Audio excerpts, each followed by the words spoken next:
Hello students, आज हम करने जा रहे हैं एंड 7th क्लास का chapter 2 that is nutrition in animals.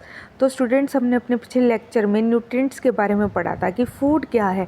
Food के अंदर स्पेशल कंपोनेंट्स प्रेजेंट होते हैं। उन कंपोनेंट्स के नाम कौन कौन से थे, जैसे कि carbohydrate, protein, fat, vitamin and minerals. और इन्हीं कंपोनेंट्स को हम न्यूट्रिएंट्स के नाम से जानते हैं।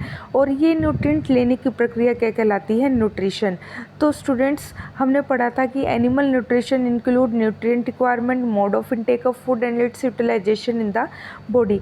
कि एक एनिमल को क्या चाहिए? अपनी शरीर के ग्रोथ के लिए उसे न्यूट्रिशन चाहिए, और न्यूट्रिशन जाकर उसे क्या प्रोवाइड कर देता है?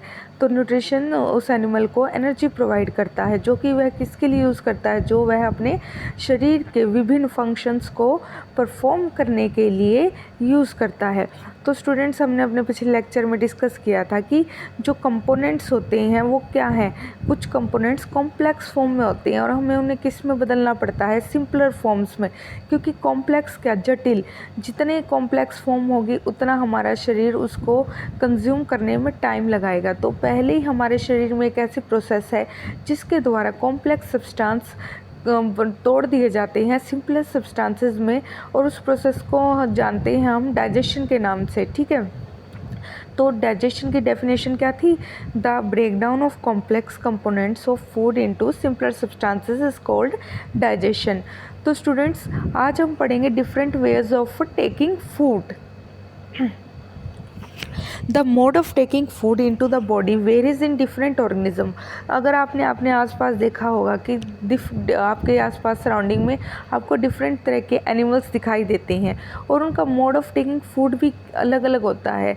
जैसे कि बीज, मधुमक्खियाँ एंड हमिंग बर्ड, जो कि एक छोटा सा बर्ड होता है, वो क्या करते हैं? वो पीते हैं फूलों का रस, जिसे हम नेक्टर के नाम से भी जानते हैं। तो student, infants of human and many other animals feed on mother's milk. जैसे कि आपको पता है, जो ह्यूमन बींग के छोटे बच्चे होते हैं वो बेसिकली, या फिर एनिमल्स के छोटे बच्चे, वो अपने मदर के मिल्क पर डिपेंड होते हैं। Snakes like pythons swallow the animals they prey upon. तो स्टूडेंट, जैसे कि सांप होते हैं, सांप की कैटेगरी में पाइथन भी आता है, जिसे हम अजगर के नाम से जानते हैं। वह बेसिकली अपने फूड को क्या करता है? वह अपने फूड को निगलता है। और यहाँ पर प्रे बताया गया है, तो प्रे का मतलब होता है शिकार। वो अपने शिकार को क्या करता है? निगल जाता है। Some aquatic animals filter tiny food particles floating near by and feed upon them. अगर बात की जाए जलीय जीवों की, तो वो क्या करते हैं? अपने फूड पार्टिकल को पहले तोड़ते हैं और फिर छोटे छोटे भागों को अब्जॉर्ब करते हैं, उन्हें अपने शरीर के अंदर लेके जाते हैं as compare to complex food.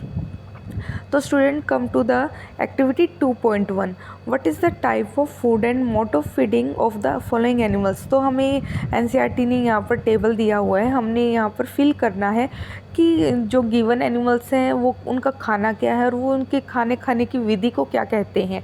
ठीक है student, write down your observation in the given table. You may find the list of modes of feeding given below the table helpful. तो कुछ मोड ऑफ फीडिंग को नीचे दिया भी गया है, अगर आप देख सकते हो आपके टेबल के नीचे, और हमने इनमें से ही चूज़ कर यहाँ पर मोड ऑफ फीडिंग लिखने हैं। तो फर्स्ट इज़ स्नेल। जैसा कि आपको पता है, स्नेल को कहा जाता है घोंघा। वो क्या करता है? रेंगता है। अब इसका काइंड ऑफ फूड क्या है? किस तरह का फूड लेता है? ये लेता है leaves and some insects. Mode of feeding क्या कहलाएगा? स्क्रैपिंग। तो बच्चों, स्नेल होता है ना, उसके ऊपर एक शेल भी होता है। जब कोई इसको लगता है कि खतरा है, तो वो शेल के अंदर छिप जाता है। तो स्नेल जब रेंगता है तो उसका मुंह जो होता है वो वेंट्रल साइड होता है, नीचे की तरफ, और नीचे नीचे जब वो चलता रहता है तो पत्तियों को साथ साथ ग्राइंड करता रहता है। तो इस तरह की जो मोड ऑफ फीडिंग है उसे स्क्रैपिंग कहा जाता है। आंट के अगर आपने देखा होगा तो ये सभी तरह के फूड को कंज्यूम कर सकती है। तो आप यहाँ लिख सकते हो ऑल फूड पार्टिकल्स। तो मोड ऑफ फीडिंग क्या आएगी बच्चों? मोड ऑफ फीडिंग आएगी आंट के केस में च्यूइंग। च्यूइंग में क्या होता है? चबाना। ये अपने फूड को छोटा छोटा करके चबाती हैं। ईगल ईगल चील या बाज, जिसे हम चील या बाज के नाम से जानते हैं, ये क्या करता है, ये इसका काइंड ऑफ फूड, किस तरह का फूड ये टेकन करता है। एक्चुअल ये क्या होते हैं, कार्निवोर्स होते हैं, ये मीट को कंज्यूम करते हैं। तो बेसिकली ये अपने इसके शिकार में शामिल होते हैं छोटे छोटे जानवर जैसे रैबिट, रैट या फिर स्मॉल बर्ड्स ऑल्सो। सबसे पहले ये अपने शिकार को होल्ड करता है, अपने पंजों में लेता है, फिर उसको मार कर खा जाता है। तो यह प्रक्रिया कहलाती है capturing and swallowing. Next is humming bird. Humming bird एक बहुत ही छोटा बर्ड होता है जो क्या लेता है, नेक्टर। नेक्टर क्या होता है, फूलों का रस। और यहाँ पर मोड ऑफ फीडिंग क्या आएगी, सकिंग। वो क्या करता है कि फूलों के रस को पीता है। तो इस तरह की फीडिंग को हम सकिंग के नाम से जानते हैं। लाइस के बारे में तो सभी जानते होंगे कि जो सर में जुएँ होती हैं उन्हें लाइस कहा जाता है। तो यहाँ पर काइंड ऑफ फूड क्या आएगा, ब्लड, और मोड ऑफ फीडिंग क्या आएगा, सकिंग। तो जुएँ भी क्या करती हैं, खून पीती हैं, तो इस वजह से उन्हें जो मोड ऑफ फीडिंग है वो क्या है, सकिंग। अब आता है मॉस्किटो का काइंड ऑफ फूड क्या है, ब्लड। तो यहाँ पर भी सेम मोड ऑफ फीडिंग रहेगा, दैट इज़ सकिंग। अब स्पेशली देखो बच्चों, बटरफ्लाई के केस में आप ध्यान रखना कि बटरफ्लाई क्या लेती है, लेती तो नेक्टर है, ये भी फूलों का रस, लेकिन इसके केस में मोड ऑफ फीडिंग नीचे गिवन नहीं है। यहाँ पर मोड ऑफ फीडिंग आएगा साइफोनिंग। साइफोनिंग का मतलब होता है बेटे कि यह सबस्ट्रेटम से सीधा अपना जो जूस है मुंह में ले जाती है, और इस तरह की फीडिंग को कहा जाता है साइफोनिंग।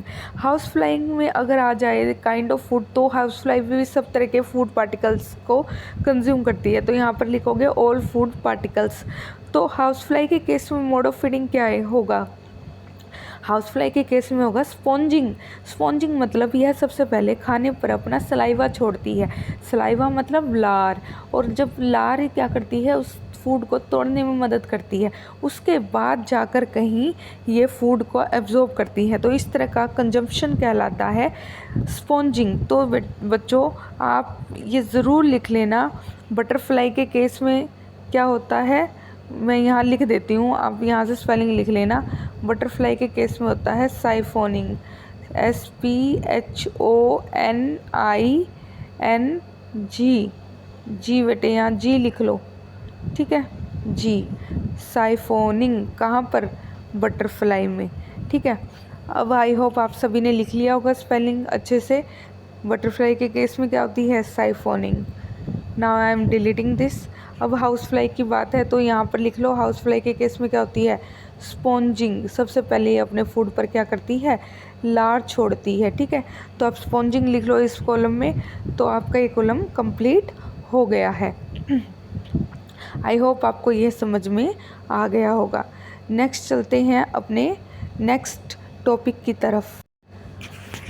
तो स्टूडेंट सबसे पहले हम ये ब्लू पैराग्राफ रीड करते हैं, क्योंकि इसमें से बहुत से कॉम्पिटिटिव के क्वेश्चंस पूछे जाते हैं, और इवन ये हमारी बेसिक नॉलेज के लिए भी बहुत इंपॉर्टेंट है।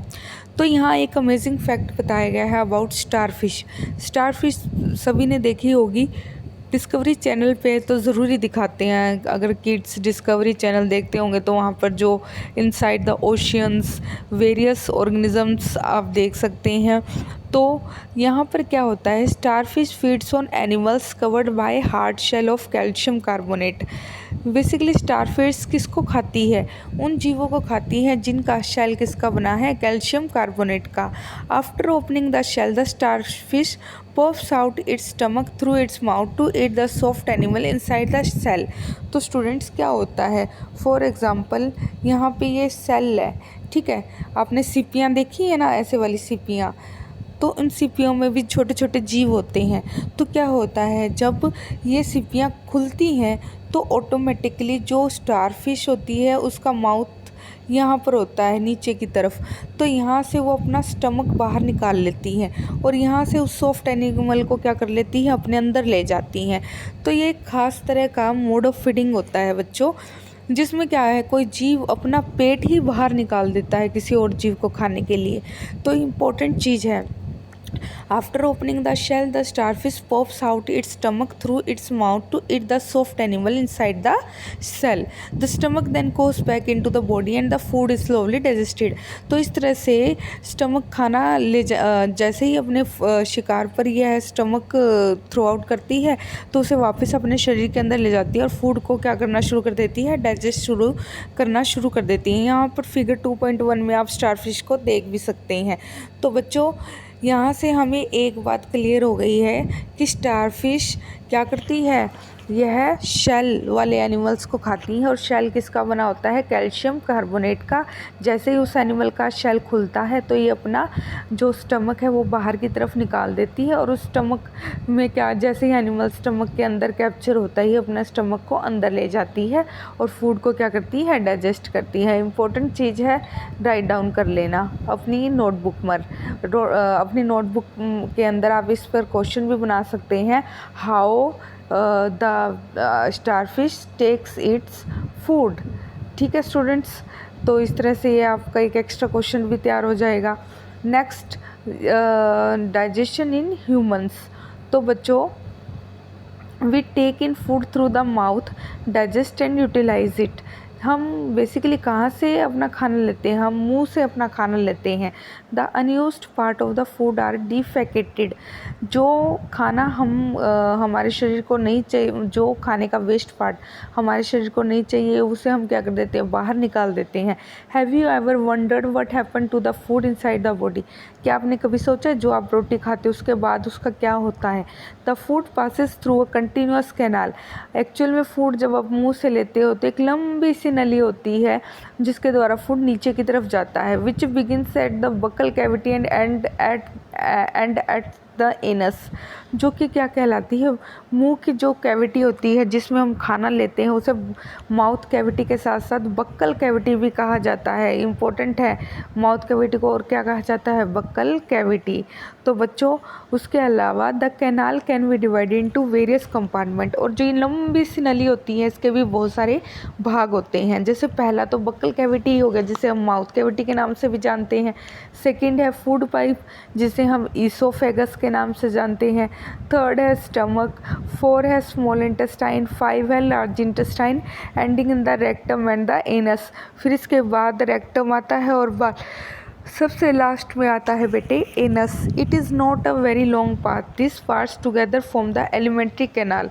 तो बच्चों, ये सभी पार्ट्स मिलकर क्या बनाते हैं, डाइजेस्टिव ट्रैक को कंप्लीट करते हैं, या फिर हम कह सकते हैं एलिमेंट्री कैनाल को पूरा करते हैं। The food components gradually get digested as food travel through the various compartments. और फूड जैसे मुंह में हम डालते हैं तो इन सभी कंपार्टमेंट्स के थ्रू फूड गुजरता है और छोटे छोटे उसके टुकड़े होते चले जाते हैं। The inner wall of the stomach had the small intestine and the various gland such as salivary gland, the liver and the pancreas secrete digestive juices.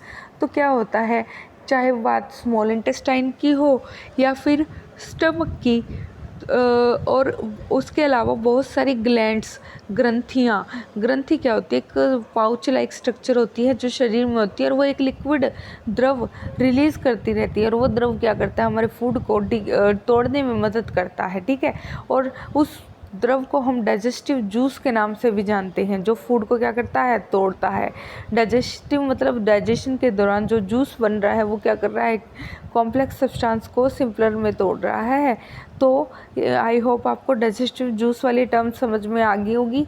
तो इसके अलावा हमें ये देखने को मिला कि हमारे मुंह में कुछ ग्लैंड्स होती हैं, ग्रंथियाँ, सलाइवरी ग्लैंड, जो कि हमारे मुंह में क्या हमेशा हमारे मुंह को गीला बना के रखती हैं।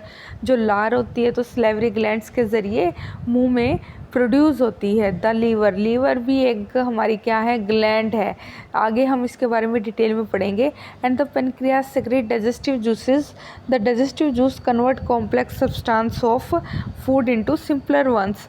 तो क्या होता है, मैंने जैसा पहले ही बताया था, डाइजेस्टिव जूस क्या करेंगे, कॉम्प्लेक्स सब्सटेंस को सिंपलर सब्सटेंस में तोड़ने में मदद करेंगे। The digestive track and the associated glands together constitute the digestive system. तो स्टूडेंट्स, जो हमने पहले पार्ट्स पढ़े थे वो प्लस ये सभी जो ग्लैंड्स है together represent the digestive system. Now let us know what happen to the food in different parts of the digestive tract. अब हमने सभी पार्ट्स के रोल, फंक्शंस, स्ट्रक्चर के बारे में पढ़ना है वन बाय वन। तो स्टूडेंट्स, आज के लिए इतना ही, और आई होप आप समझ गए होंगे।